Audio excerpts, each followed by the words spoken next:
was excited to hear about the November project that people don't care about the weather.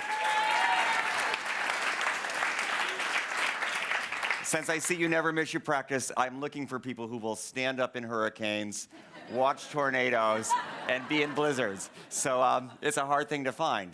And of course, one of the things we do well is to report on the weather, but the most important thing we do is to predict it.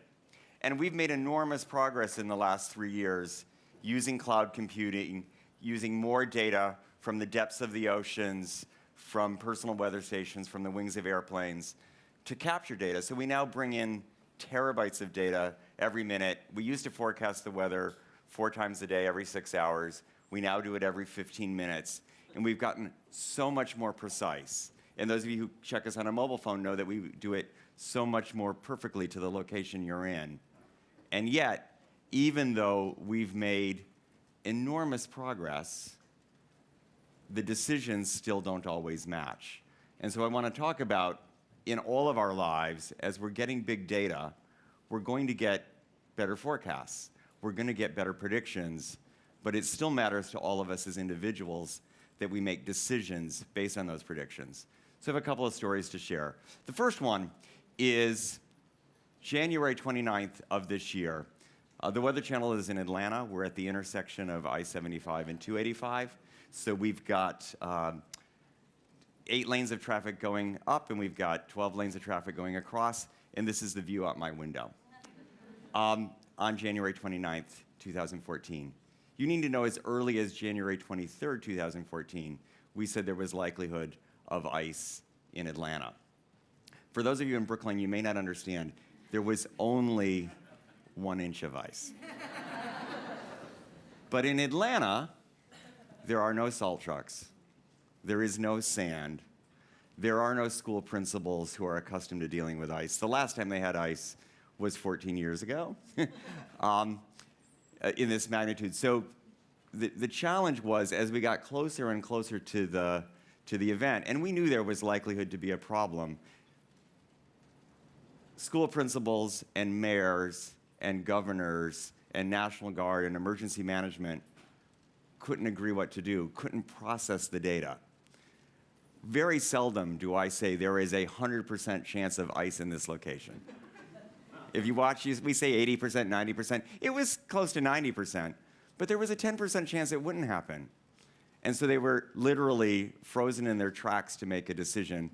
We'll wait and see. We'll be certain we can observe it before we close. And so they waited, and I remember this exactly. Around 11 a.m. that morning, it started to snow, and the snow turned to ice. And then they said, okay, the weather people were right. Now we'll close. We'll close everything all at once. And everyone ran to their car, just like you did earlier. Everyone ran to their car, drove out of the road, no salt. This baked down the road, and the ice got very thick.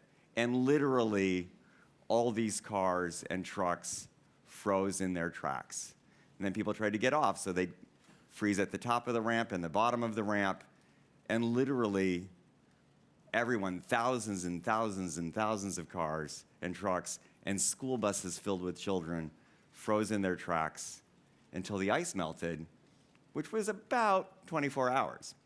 And it was a terrible disaster. And it wasn't that the forecast was wrong. It was that no one knew how to make a decision based on the forecast. And as much as we're sort of accustomed to better forecasts, then all of a sudden we're waiting for the perfect answer. We're waiting for 100% certainty. And when you waited for 100% certainty, it was far too late. Second story, just a month ago, October 14th of this year, there was a terrible avalanche in Nepal in the Annapurna region. So this shows after the avalanche. Sadly, there were hundreds of hikers who could have known 3 days before that it was probably risky to go. But they said, we're not certain. We've come all this way. We want to go on our hike.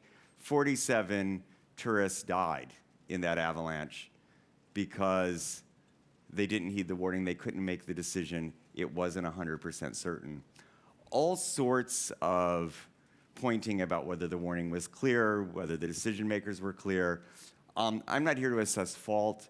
What I am to say is that all of us individually are going to get more data every day about the environment, about the weather, about our health, about our education, and we are obligated to learn how to make decisions with imperfect information rather than waiting for perfect information. A happier story, November of 2013, a tornado hit Washington, Illinois. There were no deaths. It was awesome because a decade ago, the National Weather Service decided that we would issue tornado warnings based on forecasts versus wait for it to actually happen. It used to be you'd had a watch. No, forever we had a watch, and then the warning came when somebody saw the tornado. That would give people close to the tornado about 3 minutes or less to get into the shelter. So by issuing this warning at 11 a.m., sending mobile phones off, alerting loudly in church, we got everyone in Washington, Illinois, down into the shelters, and in fact, it was a very happy ending. So I now want to come back to my first experience with weather, which was January 20th, 1969. Maybe 3 of you were alive then, but I was. And I was 7 years old and loved this idea. And what was so beautiful about Man on the Moon was that you could also see the Earth. And of course, what's interesting about the Earth in the atmosphere is just how fragile it is. And all weather does not happen on the ground. All weather happens in the atmosphere. And in fact, this got me to be really interested in the atmosphere. To be clear, the atmosphere is 100 kilometers thick, 61 miles. So you are closer to outer space from your seat than you are to the Sagamore Bridge. If you go straight up, you end up in outer space. Those 61 miles, those 100 kilometers are all we have to live. The atmosphere is what warms us, cools us, produces all our weather, produces all of our rain. And the atmosphere is slowly being filled with carbon from fossil fuels, from all of us. And yet, so many people are saying, climate change is unclear. The models aren't entirely clear what's going to happen. The models aren't entirely clear whether humans are causing it. The models aren't entirely clear what to fix it. And so we risk, with the whole planet, with 61 very scarce miles, we all risk waiting for perfection.